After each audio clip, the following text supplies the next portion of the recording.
प्रभूची स्तुती असो. तुम्हा सर्वांना नवीन वर्षाच्या हार्दिक शुभेच्छा. A very happy new year to one and all.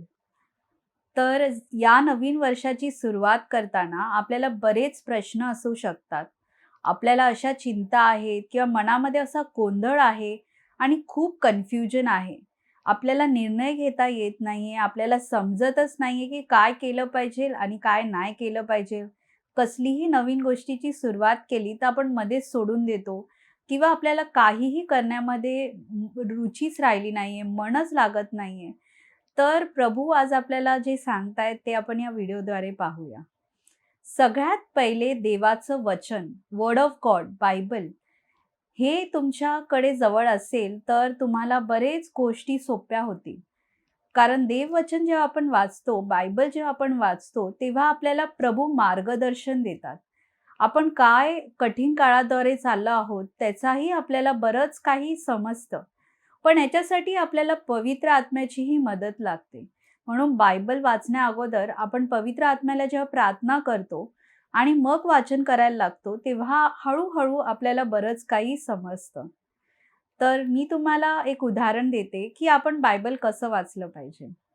तर आपण मत्तई अध्याय 9 वचन 20 पासून एक एपिसोड पाहूया. मग पहा, 12 वर्ष रक्तस्रावाने पिडलेली एक स्त्री त्याच्या मागे येऊन त्याच्या वस्त्राच्या गोंड्याला शिवली.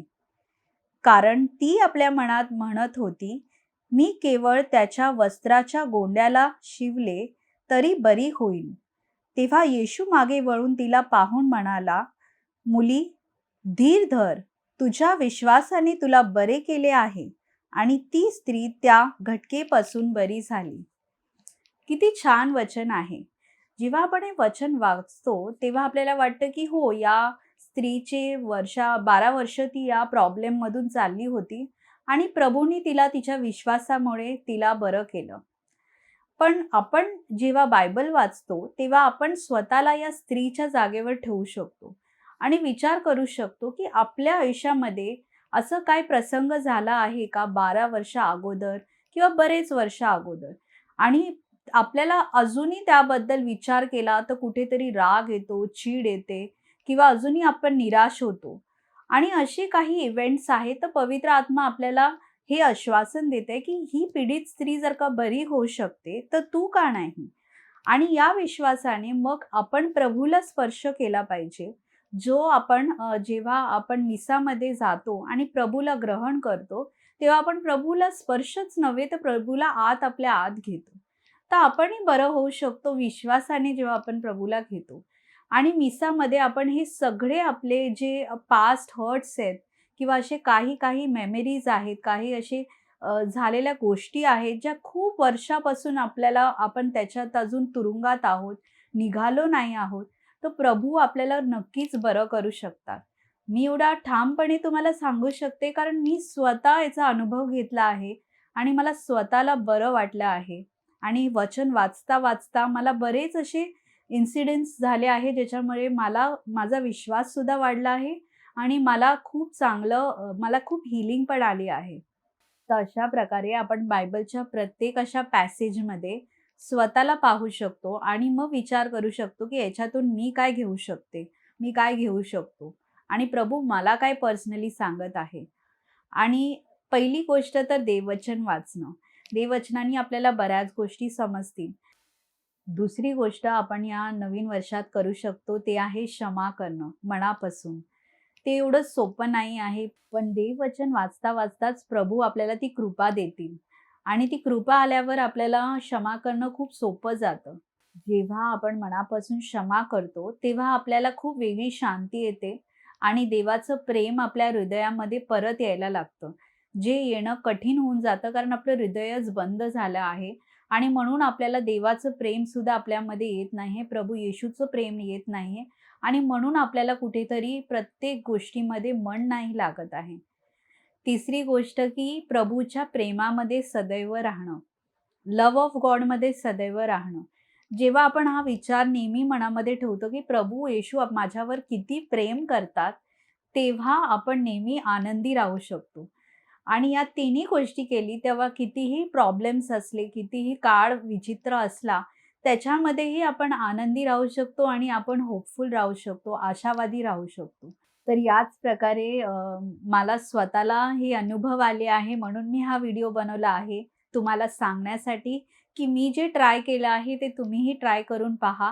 प्रभूचा जो गॉस्पेल आहे तो शांतीचा गॉस्पेल आहे. म्हणून त्याच्या वचनामध्ये आपल्याला शांती मिळते. त्या वचनामध्ये आपल्याला खरंच जीवन मिळतं आणि प्रभू येशू स्वतः भेटतात. आपल्याला त्या वचनाद्वारेच आपल्याला प्रभू मार्गदर्शनही देणार आणि त्याच्यानुसार आपण आपलं जीवन व्यतीत करण्याचा प्रयत्न केला, तर मग बरंच काही होऊ शकतं. आणि चौथा पॉइंट असा आहे, की डिस्ट्रॅक्शन्स म्हणजे जे आपल्याला प्रभूपासून आपलं लक्ष वेगळीकडे घेऊन चाललं आहे आणि आपलं मन अस्थिर करत आहे. त्याला आपण जर का रोक आणली किंवा कमी केलं, तेव्हा आपण प्रभूच्या प्रेमामध्ये सदैव राहू शकतो.